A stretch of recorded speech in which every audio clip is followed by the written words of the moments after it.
L'ancien président Jean-Claude Duvalier ne se présentera pas au tribunal d'appel ce jeudi 21 février, comme l'avait annoncé le juge Jean-Joseph Lebrun le 7 février dernier.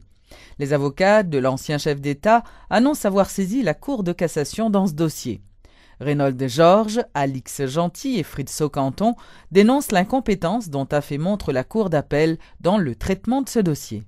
Monsieur Duvalier ne peut plus, c'est pas ne veut plus, non, ne peut plus se présenter pas devant la Cour d'appel demain matin. Définitivement, Jean-Claude Duvalier ne veut pas prendre la route du bicentenaire s'il s'agit de se rendre au parquet ou au palais de justice.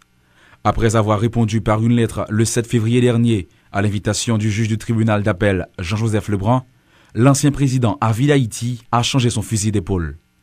Les avocats de ce dernier disent relever des irrégularités graves dans la démarche de la cour d'appel. Reynold Georges nous en cite quelques-unes. Un, yo pas compétent, yo dit compétent. Deux, yo octroyé titre partie civile à des gens qui n'étaient même pas partis en première instance. Trois, la loi bail, soi-disant partie civile là, un délai de jusqu'au jour de l'audience pour signifier nos mémoires, yo signifier nous à la troisième audience. Ça dit tardive.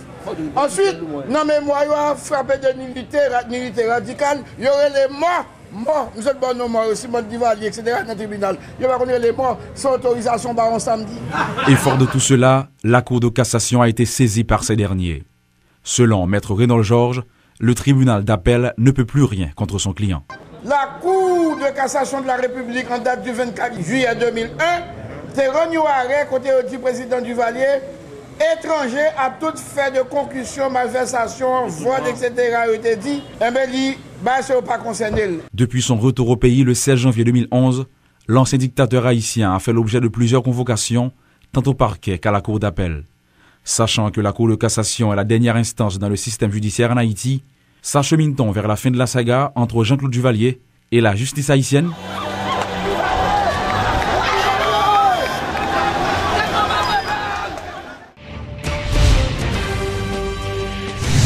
Au moins 500 déportés sont arrivés en Haïti pendant l'année 2012. C'est ce qu'a révélé le secrétaire d'État à la sécurité publique, Réginald Delva. Selon lui, le gouvernement Martelly-Lamotte entend adresser sous une autre forme le dossier des citoyens en situation de déportation. Il affirme que des dispositions ont été adoptées afin de permettre aux déportés de jouir pleinement de leurs droits de liberté une fois en Haïti. Pas oublier tout que déporter à ses compatriotes non que liés, qu'on le veuille ou non. Et nous recevons un peu de critiques parfois sur ça, que c'est criminel, c'est des gens qui souffrent d'instabilité, d'insécurité et tout ça. Mais un fait est que, même gens que n'a pas salué diaspora, mais il faut reconnaître que c'est frères en diaspora, c'est sœurs en diaspora, c'est petites en diaspora que déportés.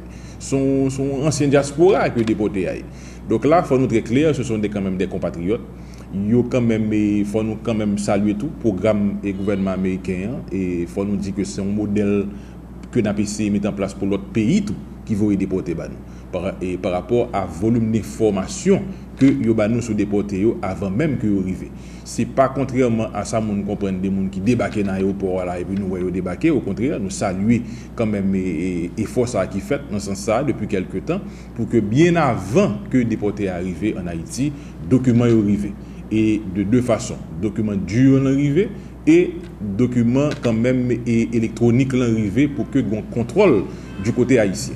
Maintenant, il revient à nous-mêmes en tant que, justement, c'est ça que nous avons fait, que nous faisons depuis quelques temps. Pour la première fois, sous gouvernement et président Martelly et avec le Premier ministre Laurent Lamotte, nous gagnons un système d'identification. Pour la première fois, les déportés qui rentrent en Haïti, ils sont identifiés avec la carte de l'ONU.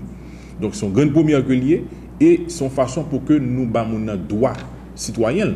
Parce que si l'entrée, c'est que vous reconnaissez que son citoyen haïtien que lié. Il y a des gens effectivement qui rentrent dans le pays qui après avoir purgé leur peine. Donc, il est important de m'insister sur ça. Et quand même, parce que ce ne sont pas des gens qui rentrent en Haïti pour purger leur peine en Haïti. C'est des gens qui finissent purger peine aux États-Unis, qui fait 10 ans, 15 ans, 20 ans, parfois même plus que 35 ans en prison, qui rentrent en Haïti, mais libres. Donc, après avoir purgé leur peine, ils retournent en Haïti. Donc là, c'est très clair sur la question ça. Donc, nous ne sommes pas capables de camber dans la prison. Nous ne sommes pas capables de violer le droit de circuler, le droit d'aller côté où vous voulez.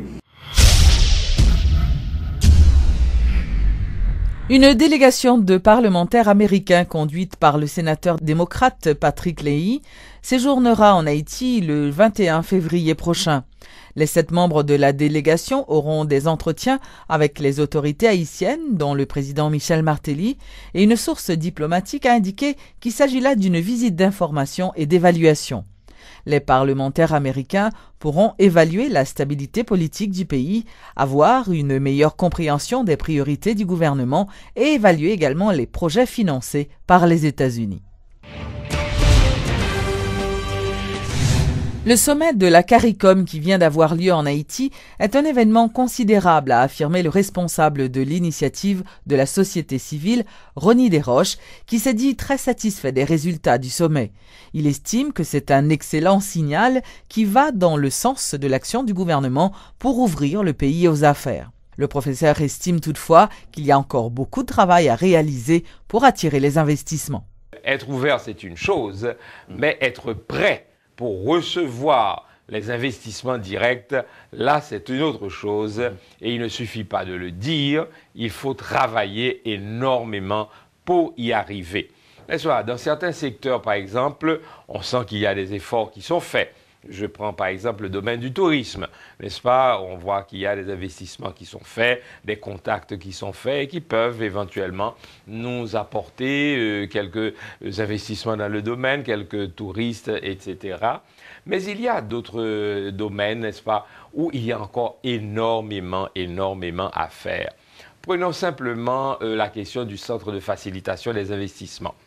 Bon, d'après les informations que j'ai pu avoir encore il n'y a pas très longtemps, depuis longtemps, on parle de faciliter les choses pour qu'on puisse arriver assez rapidement, n'est-ce pas, à enregistrer une industrie, une entreprise ici en Haïti. Mais il semble que les progrès sont encore très lents parce que, à mon avis, il n'y a pas encore une maîtrise suffisante de l'administration publique.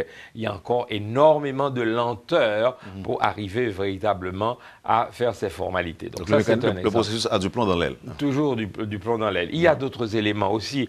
Prenons le cas, par exemple, de la propreté, n'est-ce pas, de ce pays. Et je sais que c'est un sujet un peu délicat et nous sommes un peu fiers, nos autres Haïtiens, etc. Je crois que lorsqu'un étranger vient, n'est-ce pas, et qu'il se dit, bon, écoutez, je vais investir dans ce pays. Mais quand il voit que nous n'arrivons pas à gérer une chose aussi nuisible à la santé, une chose aussi simple quand même que le ramassage des ordures, etc. Quand on voit par exemple le désordre qu'il y a dans nos villes, des marchandes qui sont partout sur les trottoirs, on n'a pas de marché public vraiment bien organisé, etc.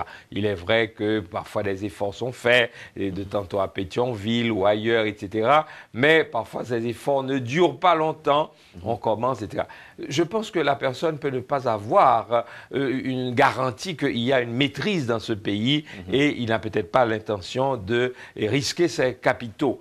Et il y a d'autres choses aussi très importantes, comme par exemple toute la question de la sécurité également. Ça n'encourage pas, ça n'encouragera pas les touristes à venir parce que personne ne veut être ni kidnappé, ni se retrouver, n'est-ce pas? Pour le kidnapping, peut-être qu'il y a une baisse, mais en ce qui concerne l'insécurité, d'une façon générale, il y a encore des gangs. Il y a tout le problème de la justice aussi, n'est-ce pas? On voudrait avoir une justice indépendante, équitable, parce que lorsqu'un individu vient risquer ses capitaux dans un pays, il voudrait, n'est-ce pas, avoir une certaine sécurité juridique.